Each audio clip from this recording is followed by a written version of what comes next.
Coucou à tous, aujourd'hui on se retrouve pour vous parler un petit peu de la rentrée des classes. Je sais que la rentrée est déjà passée, mais je suis sur un groupe de mamans, c'est même plus que des mamans, c'est aussi des amis pour moi. Et je vois que elles galèrent aussi avec leurs petites filles, leurs petits garçons, qui sont pas très, comment dire, coopératifs, c'est-à-dire qu'ils ont un peu de mal avec l'entrée à l'école. Donc vu que moi pour le moment ça se passe super bien, mais vraiment super bien à l'école, elle est très contente d'y aller.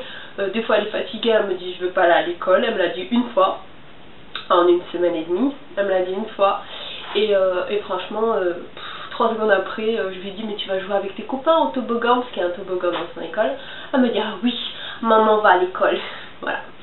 Donc en gros, juste pour vous dire un petit peu mes 10 petits conseils que je vous souhaite pour une rentrée. La première chose que j'ai fait, oui j'ai un petit papier parce que pour une fois j'ai préparé. Hein, d'habitude je vous fais au feeling, là j'ai préparé. Donc oui. Donc le premier conseil que je vous donne c'est de parler à votre enfant. Donc plusieurs jours avant, vous commencez déjà à le briefer, à lui dire voilà comment l'école, on va rentrer à l'école, que c'est pas la crèche, que maintenant il est grand ou elle est grande, que voilà, que maintenant c'est l'école et que voilà, que tout va bien se passer et que maintenant c'est un grand garçon et quand on est un bébé on doit aller à la crèche et quand on est grand on va à l'école. Donc après crèche, nounou, selon le mode de garde que vous utilisez, si c'était vous-même, vous lui dites voilà, quand tu étais un bébé, tu étais avec maman ou papa et maintenant tu dois aller à l'école parce que tu es grand et que tu vas apprendre beaucoup de choses et que tu vas bien t'amuser avec tes copains. Deuxième conseil, donc quelques jours avant, voire même la veille de la rentrée, vous allez lui dire comment va se dérouler une journée. C'est-à-dire que vous allez dire alors voilà, on va se lever le matin, maman elle va te réveiller ou alors il va te réveiller tout seul, hein. Voilà, selon à quelle heure vous allez l'emmener.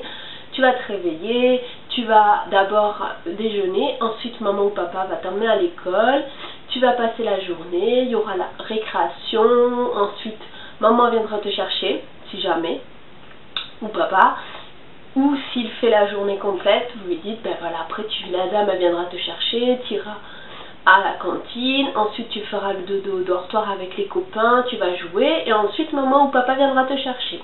Voilà, vraiment lui expliquer tout le déroulement de la journée, donc selon s'il va à la périscolaire le matin ou à la périscolaire le soir, ou les deux, ou à la cantine, ou il mange pas à la cantine, ou il fait que le matin, lui expliquer exactement ce qu'il va faire dans la journée, les gros trucs, pas en détail, mais les grosses étapes de la journée. Troisième chose, donc moi il faut savoir que je n'ai pas la possibilité de la mettre que le matin à l'école, elle est obligée de faire toute la journée, que ce soit périscolaire matin et périscolaire le soir. Voilà, donc elle fait des grosses journées, mais bon, elle était habituée avec la crèche, donc pour nous il n'y avait aucun souci. Mais si vous avez la possibilité que vous ne travaillez pas ou que vos grands-parents peuvent aller chercher ou peu importe, de leur faire comme on fait une petite adaptation à la crèche ou chez la nounou, donc de leur faire que le matin. Surtout quand ils sont petits comme ça, à 3 ans, ça fait long une journée. Bon, faut dire que Nayla, elle s'en fout, elle est trop contente parce qu'elle adore en fait être avec des enfants. Donc quand elle rentre à la maison et qu'elle n'a pas de frères et sœurs, bah voilà, elle joue avec moi dès que je rentre du travail, mais elle aime bien jouer avec des enfants. Donc elle, toute la journée, elle est heureuse. Mais voilà, je sais qu'il y a certains enfants qui ont encore l'habitude d'être avec leur maman ou leur papa, qui n'ont pas été à la crèche. Et franchement, c'est vrai que de passer de tout le temps avec maman et toute une journée sans maman ou papa, c'est un peu dur pour eux. Donc vraiment faire étape par étape, comme si vous alliez à la crèche ou chez la nounou. Donc que le matin, c'est ce qu'ils nous avait conseillé, de mettre que le matin. Quatrième conseil, c'est aller voir les noms des copains. Donc en général, c'est affiché la veille. Moi, c'est affiché le vendredi pour la semaine d'après, donc pour le mercredi, la rentrée. Il y en avait qui rentraient le mardi, d'autres mercredi, moi mercredi. Et donc allez voir en fait la liste et lui dire, bah voilà, dans ta classe, il y aura telle personne, telle personne, telle personne, même si elle connaît pas. On lui dit les prénoms. Elle va être, elle ou il va être content en fait parce qu'il va mettre des prénoms en fait sur un visage qu'il essaye de se faire. Voilà, allez voir les noms des copains, le nom de la maîtresse, lui dire voilà, il y aura ton maître, ça sera, donc nous, ton maître c'est Patrice, donc voilà, lui dire plein de choses comme ça. Et comme ça en fait, moi je sais que Nayla à la crèche elle avait peur quand je lui disais je vais t'amener chez voir la dame. Non, il fallait que je lui dise je vais aller voir Myriam, enfin le nom quoi. Voilà. En 5, le 5e conseil, lui expliquer la dure loi de l'école. Donc ça vient un petit peu après quand ils sont déjà rentrés quand même. Mais voilà, des fois elle rentre, elle me dit ah le petit garçon il m'a pas laissé passer au toboggan. Donc tu lui expliques, je lui dis il y aura des grands qui vont te dire ça, toi tu lui dis que non, tu as le droit et que s'il n'est pas content c'est pareil. Voilà. Vraiment lui expliquer la dure loi des choses.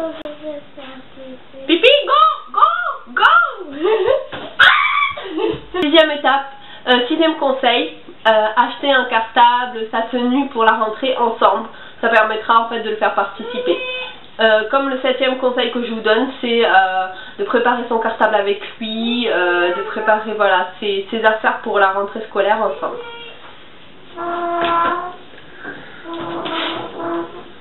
8e conseil, pour la veille de la rentrée ou les jours qui précèdent, pour l'histoire du soir, si vous utilisez l'histoire pour le rituel du dodo, sinon dans la journée, voilà, un moment calme avec votre enfant, lisez-lui des livres comme Choupi va à l'école, Peppa Pig va à l'école, ou Petit ours brun va à l'école, nous on a les 3.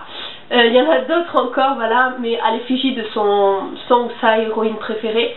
Et voilà, ça aide parce que à l'intérieur des histoires, voilà, ils expliquent qu'ils aiment bien l'école, que c'est trop bien l'école, etc., qu'ils vont se faire plein de copains et que Choupi, son héros, il kiffe l'école.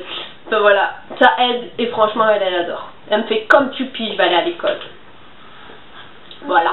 Et on a ce 9e conseil, donc ça c'est comme je disais à mes amis sur le groupe de maman. 9e conseil c'est faites-vous, est-ce que vous êtes prêts en fait? Est-ce que vous êtes prête à laisser votre enfant à l'école? Il faut se demander ça parce que moi je suis prête maintenant parce que je sais que j'ai pas le choix. De toute façon elle va à l'école et il faut qu'elle aille à l'école. Mais je sais qu'il y en a certains et certaines comme moi quand j'ai fait la rentrée avec Nayla à la crèche qui ont du mal parce qu'ils se disent bah, je reste à la maison, pourquoi mon enfant il reste pas avec moi? Et moi franchement j'en ai pleuré de ça, de me dire j'abandonne mon gosse. Et en fait, le meilleur conseil que m'avait donné la directrice de la crèche, c'était que il fallait que moi je sois prête et après, tout allait bien se passer. Et franchement, ça a été le déclic. Dès que j'ai retrouvé du travail, pouf, déclic. Nayla, super, trop contente d'aller à la crèche. C'était à la crèche à l'époque. Et voilà, enfin voilà. Du coup maintenant, vu qu'elle est à la crèche, elle a fait des journées de malade, c'est-à-dire que c'était la première arrivée et la dernière partie. Et quand je dis la première arrivée, c'était la première, il n'y avait aucun autre enfant. Et la dernière, quand je dis la dernière, c'était que la crèche fermait à 18h30, elle était à 18h30 dehors avec moi. Donc voilà, il n'y avait pas le choix. C'était ça ou rien. Bon, c'était pas tous les jours, mais beaucoup de jours où mon mari ne pouvait pas aller la chercher. Et moi, je finis à 18h. Donc si je pars à 18h pile de mon travail, à 18h20, je suis à la crèche. Donc on fait comme ça. Là, c'est un peu plus cool pour les horaires pour l'école, parce mon mari peut s'arranger. Donc là, elle fait le matin comme d'habitude, et par contre, le soir, on va la chercher vers 5h, 5h15. Donc elle est contente parce que elle a l'habitude, et c'est pas du tout la dernière à partir, il reste au moins 30 enfants avec elle. Donc elle s'éclate.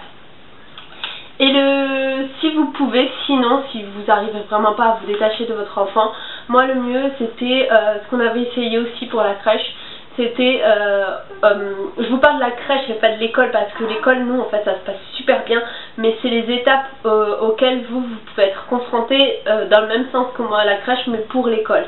Je sais pas si je me fais comprendre, mais voilà. Mais nous, ce qu'on avait essayé, c'était que vu que moi j'avais du mal, j'ai envoyé mon mari l'emmener, et en fait, ça se passait beaucoup mieux avec mon mari.